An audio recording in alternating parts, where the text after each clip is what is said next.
A Bíblia diz no livro de Oséias, no capítulo 4, nos versículos de 1 a 19. Filhos de Israel, escutem a palavra do Senhor, porque o Senhor tem uma controvérsia com os moradores da terra.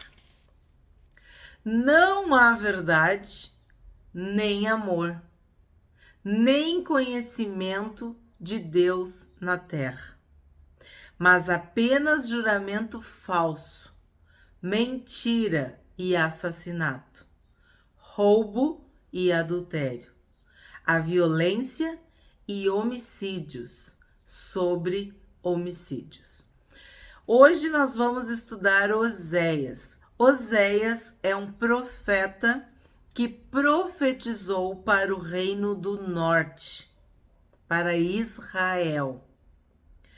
Profetizou sobre a queda de Samaria pelo Império Assírio.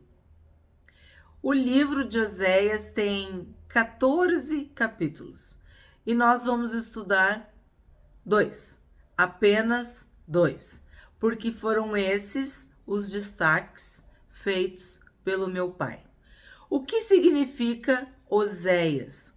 Oséias quer dizer salvação, livramento de Deus. Ele já começa esse capítulo falando: escutem, ouçam, prestem atenção. Como o Espírito Santo, quem tem ouvidos, ouça o que o Espírito de Deus está falando. A situação do Reino do Norte de Israel conseguiu ser pior do que a de Judá. Nós vimos que tanto Isaías quanto Jeremias, Ezequiel e até Daniel, de certa forma, profetizavam para Judá, para o Reino do Sul. Sabemos que Judá seguiu os passos da irmã mais velha, porque estudamos isso. Então agora a gente vai ver exatamente o porquê desse declínio, dessa ruína, dessa decadência do Reino do Norte. Aqui fala sobre uma controvérsia. Esta palavra, no original, significa uma demanda judicial. É como se Oséias estivesse representando a promotoria e estivesse acusando o povo de Deus, representando o próprio Deus. Então ele diz: o Senhor tem uma controvérsia com os moradores da terra. O Senhor tem uma demanda, uma ação judicial. Por quê? Porque o reino de Deus, ele está baseado nas leis. Ele está baseado naquilo que Deus deixou para o seu povo. Existe toda uma legislação, um código, mandamentos, ordenanças, o decálogo, né? Não há verdade, nem amor, nem conhecimento de Deus na terra. Aí tu pensa, não tem verdade? Se não tem verdade, é porque tem mentira. Se não tem amor, é porque tem ódio, desrespeito, indiferença, desprezo. Nem conhecimento de Deus. Então é óbvio que se eu não conheço a Deus, eu não vou ter amor e verdade. Porque Deus é amor. Deus é verdade. Jesus disse: eu sou o caminho, a verdade e a vida. Ninguém vem ao Pai a não ser por mim. Então o que acontece? Se tu não tem conhecimento de Deus, tu não vai ter amor e verdade. E isso é uma lição para nós. Porque sem Deus, sem verdade, sem amor.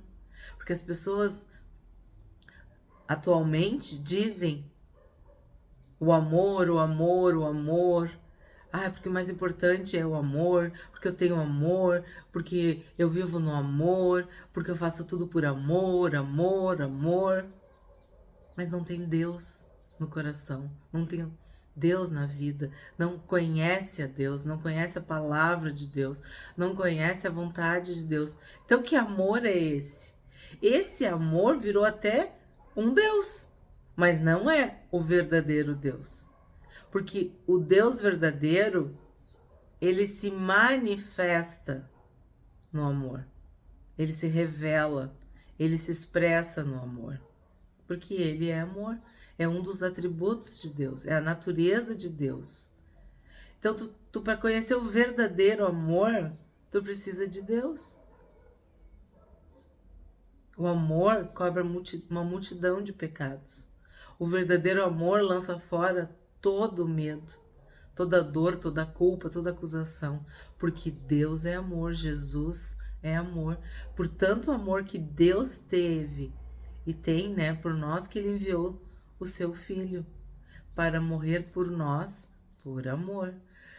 Então aqui a gente vê que se não tem amor, se não tem verdade, não tem conhecimento de Deus. E se não tem conhecimento de Deus, não tem amor e não tem verdade.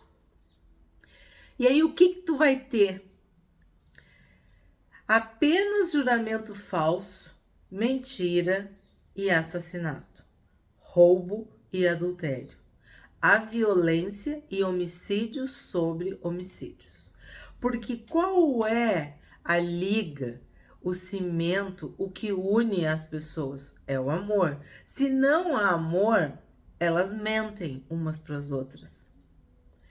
Se não há amor, elas matam, elas têm ódio, elas têm ira, elas têm desejo de vingança. Existe falta de perdão. Se não tem amor, tu vai roubar, tu vai furtar, tu vai pegar o que não é teu, tu não vai ter consideração pela outra pessoa. Adultério. Sem amor, o marido é infiel à esposa. Sem amor, a esposa é infiel ao marido. Sem amor, sem verdade, sem Deus, há violência e homicídios sobre homicídios. Então, são pecados contra Deus, contra a lei de Deus. Porque se tu parar para pensar, o que está nos 10 mandamentos? Não falarás falso testemunho. O que quer dizer isso? Tu não vai mentir, tu não vai matar, tu não vai adulterar, tu não vai cobiçar, tu não vai roubar. Então, aqui está deixando bem claro que eles não obedeciam mais à lei de Deus, que eles tinham rompido, quebrado a aliança com Deus, que era, vamos dizer assim, o temor, o respeito, a obediência à lei de Deus. 3. Por isso, porque não tem amor, porque não tem verdade, porque tem pecado sobre pecado, a terra está de luto e todos os seus moradores desfalecem, juntamente com os animais do campo e com as aves do céu. E até os peixes do mar estão morrendo. Que calamidade, que tragédia. A terra está de luto. A criação geme, a terra sofre. Porque tem mais mal do que bem. Tem maldição, tem castigo. E quem sofre o pecado dos seres humanos é a terra. Os moradores desfalecem, os animais, as aves, os peixes. Toda a criação sofre por causa do pecado. A terra é amaldiçoada por causa do pecado. A terra não produzia espinhos, ervas daninhas, matinho. Depois do pecado, a terra começou a produzir, como um reflexo direto da maldição do pecado, do castigo. E isso continua sendo assim. Deus externa, Deus demonstra através da natureza a sua ira, a sua fúria, o seu castigo pelo pecado dos moradores, dos seres humanos. 4.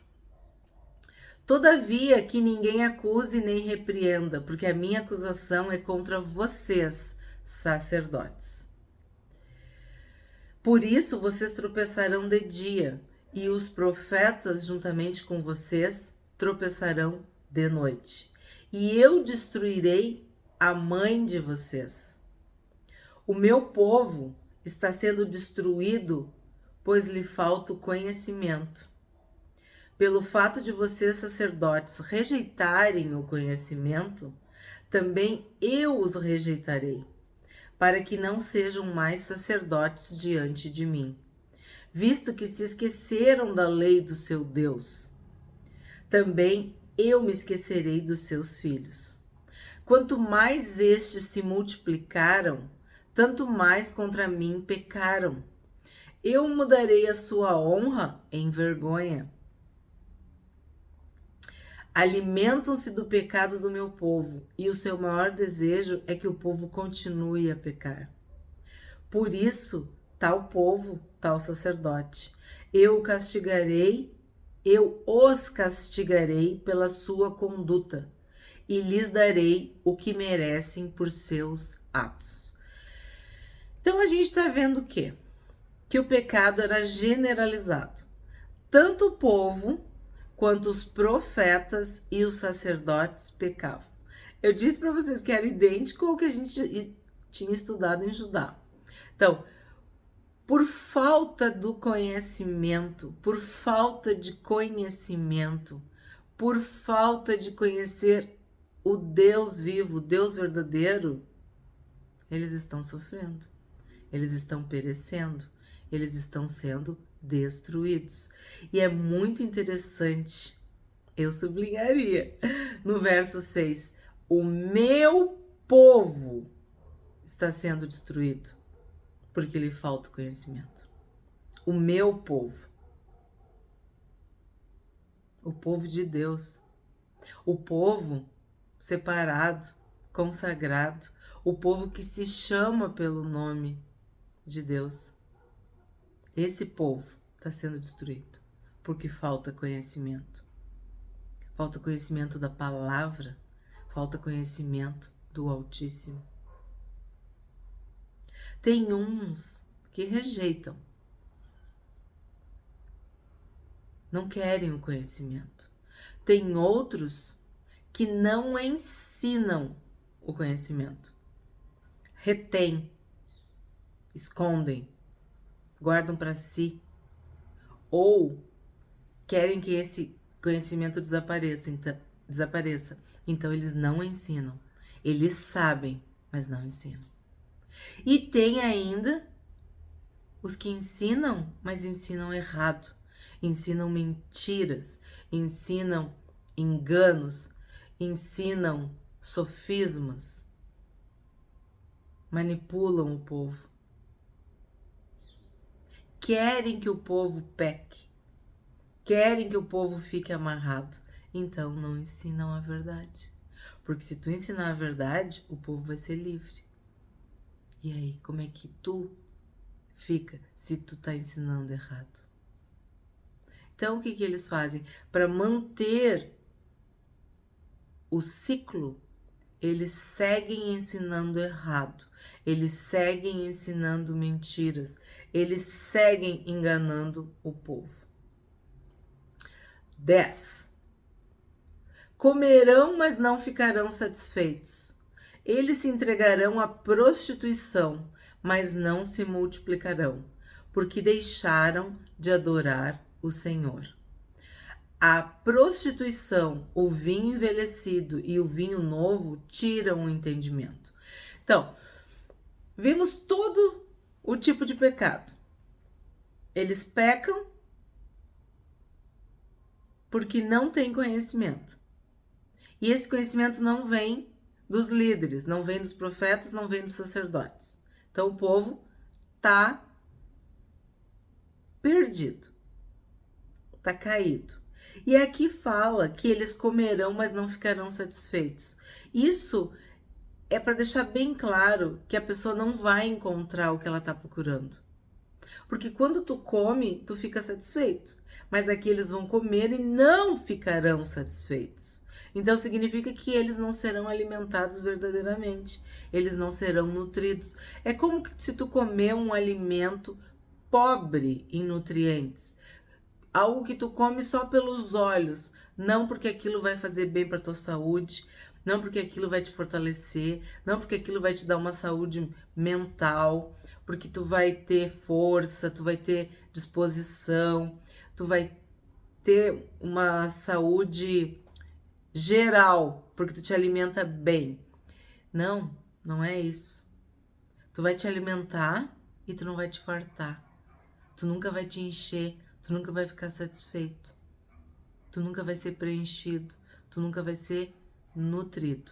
E aí fala que se entregarão à prostituição, mas não se multiplicarão, porque deixaram de adorar o Senhor. Então, tanto a comida quanto a prostituição simbolizam o quê? Um prazer da vida. É um prazer da carne, da natureza humana. Então, tu vai te entregar a esses prazeres, a esses deleites, e não vai ser saciado, não vai ser feliz, não vai ser pleno, não vai se realizar.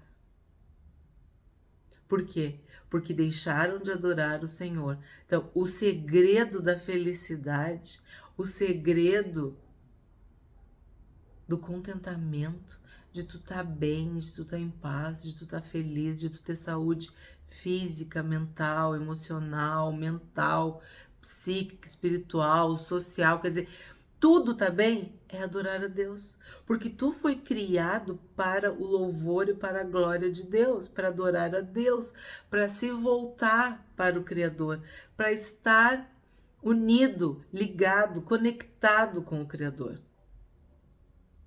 Se tu tá de costas, afastado, longe, tu nunca vai encontrar a paz, o contentamento, a satisfação. Tu nunca vai ficar satisfeito, tu nunca vai ser preenchido. E aí fala especificamente, diretamente, sobre a prostituição, o vinho envelhecido e o vinho novo, que tiram o entendimento. Então, eles já não têm conhecimento, eles estão sendo destruídos porque não têm conhecimento. Não tem conhecimento de Deus, não tem conhecimento da palavra de Deus. Agora, eles não têm entendimento. Aí a gente pode pensar em discernimento e inteligência. Não. Eles estão embriagados, drogados, anestesiados. Tanto pela imoralidade quanto pelo álcool. Sabemos que o álcool tira a sensatez, solta os freios, as inibições. E aí, a imoralidade, a impureza, a prostituição, o adultério, todos os pecados de natureza sexual, eles são facilitados com o álcool. Por isso que a imoralidade e o álcool, aqui tá falando álcool, claramente vinho, mas vamos ampliar e falar das drogas. Por que as pessoas se entregam às drogas, buscam substâncias? Por vários motivos, mas um é esse também. Não ter culpa, não ter nem memória, não ter nenhum freio, nenhuma restrição, nenhum pudor, ficam totalmente entregues aos prazeres. E isso tira o entendimento. Então, eles não têm entendimento porque eles estão bêbados, embriagados, drogados. Estão usando uma substância que tira a sua capacidade de discernir o bem e o mal. Perdem o juízo. A palavra de Deus diz que nós não devemos nos embriagar com o vinho, porque no vinho, na embriaguez, há dissolução. O que é isso? Há pecado, há perversão, há malignidade, iniquidade. Nós devemos nos encher de Deus, do Espírito Santo. E devemos estar sóbrios, plenos em nossas faculdades mentais, com discernimento total, completo, vigilantes, olhos abertos, ouvidos atentos. E eles estavam sem entendimento, porque estavam se entregando à prostituição e ao álcool. 12. O meu povo consulta os seus ídolos de madeira e um pedaço de pau lhes dá resposta. Porque um espírito de prostituição os enganou, e eles, prostituindo-se, abandonaram seu Deus. Sacrificam no alto dos montes e queimam incenso sobre as colinas, debaixo dos carvalhos, dos álamos e dos terebintos, porque é boa sua sombra. Por isso, as filhas de vocês se prostituem e as suas noras adulteram. Não castigarei as filhas de vocês que se prostituem, nem as suas noras quando adulteram, porque os próprios homens se retiram com as meretrizes e oferecem sacrifícios com as prostitutas cultuais. E um povo que não tem entendimento corre para a sua perdição. Aqui vem o pecado da idolatria. Trocam o Deus vivo por um pedaço de pau. O Deus verdadeiro, o Deus de amor, por um ídolo de madeira, um pedaço de pau. Não oram ao Deus eterno, ao Deus celestial, ao Pai amado, ao Criador, mas oram por um pedaço de madeira, por um pedaço de pau. Consultam ouro, prata, bronze, ferro, madeira, pedra. Adoram árvores, cultuam, se inclinam, se entregam para ídolos. Deus é colocado de lado. Deus é ignorado. O Deus que te deu a vida, o Deus que te ama, o Deus que te criou e que criou tudo que nós mais amamos e mais admiramos e ficamos tão felizes, que é a natureza, tudo que Deus deu junto, de graça para nós. E o ser humano prefere a criatura ao Criador. E nós já estudamos que para Deus o pecado da idolatria é igual o da prostituição, o do adultério, o da impureza, da promiscuidade, de tudo isso que a gente já falou aqui. E aí vem uma ironia, né? Porque ele tá dizendo que não vai castigar as filhas, não vai castigar as noras. Por quê? Porque os homens fazem pior. Os homens que deveriam dar exemplo, eles são os primeiros a pecar. assim como os sacerdotes e os profetas, que deveriam dar exemplo para o povo. Então, se os grandes estão pecando, imagina os pequenos. Porque a Bíblia diz que o homem está diante de Deus, está na presença de Deus com a cabeça descoberta e a mulher com a cabeça coberta. Sabemos no Éden que o pecado entrou quando Adão comeu. Ah, ele escutou a esposa? Sim. Ah, a esposa escutou a serpente? Sim. Mas o que que acontece? A autoridade está com o homem, com os homens. E quando o castigo vem, ele vem primeiro e forte, poderoso contra os homens. Porque a autoridade é maior dos homens. Assim como eu falo para vocês, quando é o rei que peca, quando é o pai que peca, quando é o presidente, o governador, o prefeito, um juiz, quando alguém que está investido de autoridade peca, aquele pecado respinga, transborda, derrama para quem está abaixo. Então é isso que Deus está dizendo, que eles já deram um mau exemplo, eles já ensinaram errado, eles já contaminaram tudo. Então Deus está sendo irônico, dizendo que não vai castigar. Isso aqui deixa bem claro, ó. As filhas de vocês se prostituem e as suas noras adulteram. Não castigarei as filhas de vocês que se prostituem, nem as suas noras quando adulteram, porque os próprios homens se retiram com as meretrizes. Eles abriram o caminho.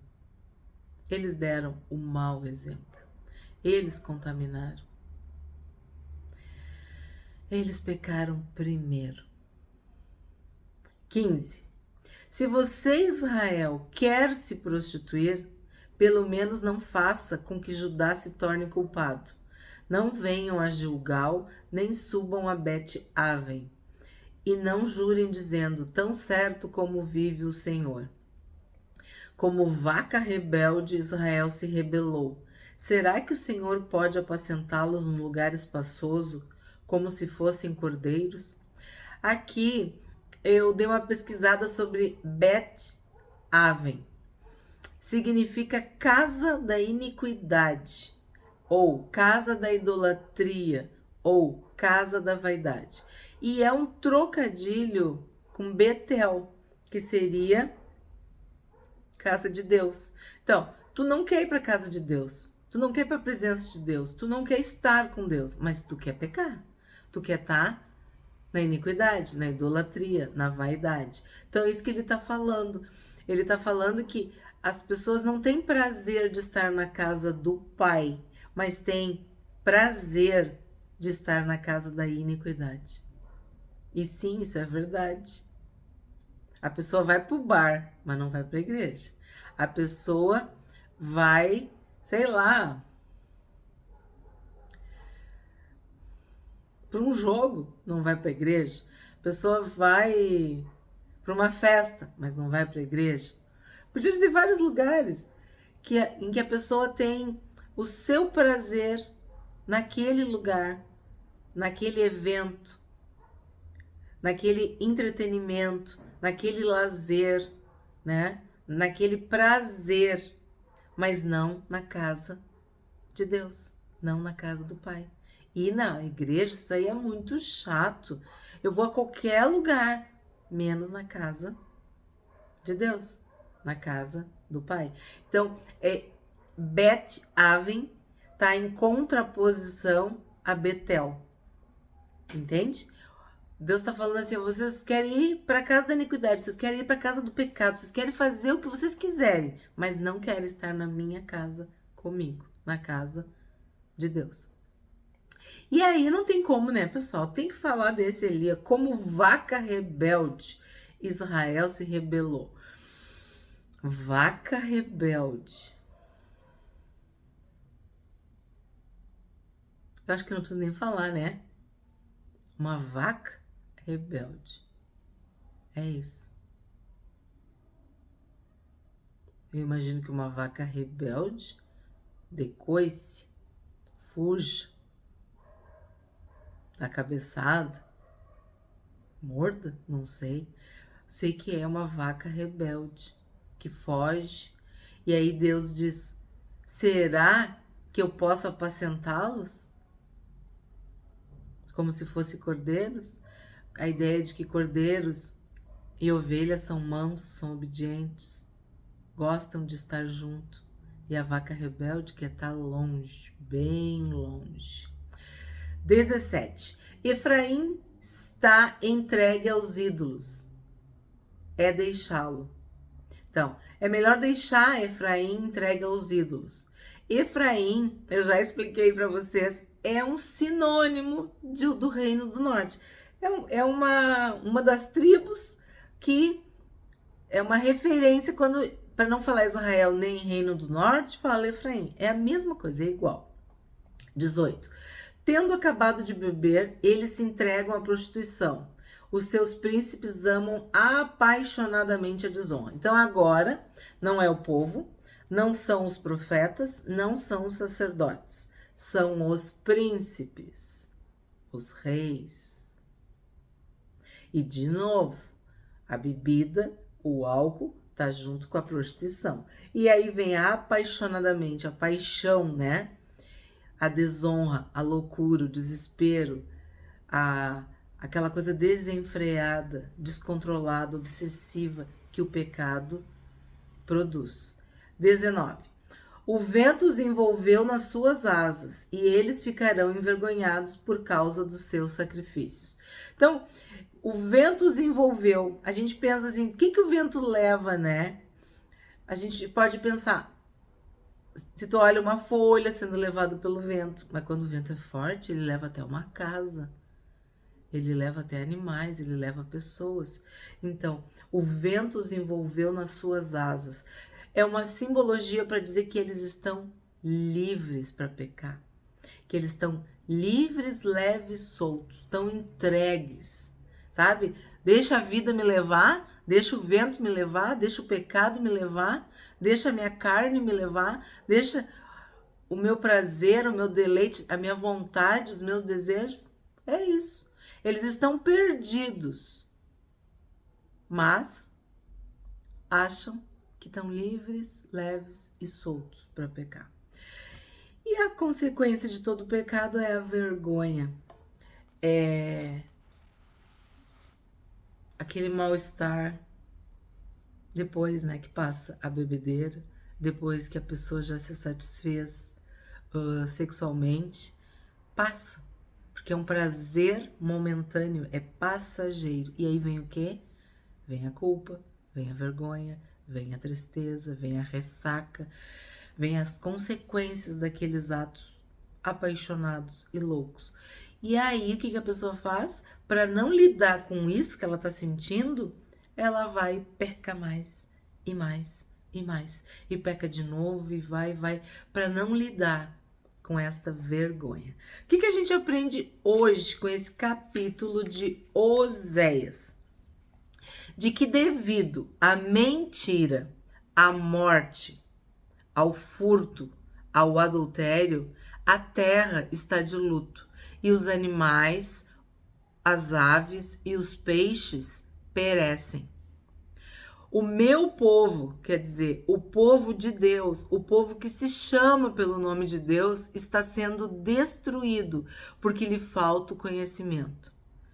E assim como o povo está pecando, os sacerdotes, os profetas e os príncipes também estão pecando. Eles amam apaixonadamente a desonra. O vento os envolveu nas suas asas.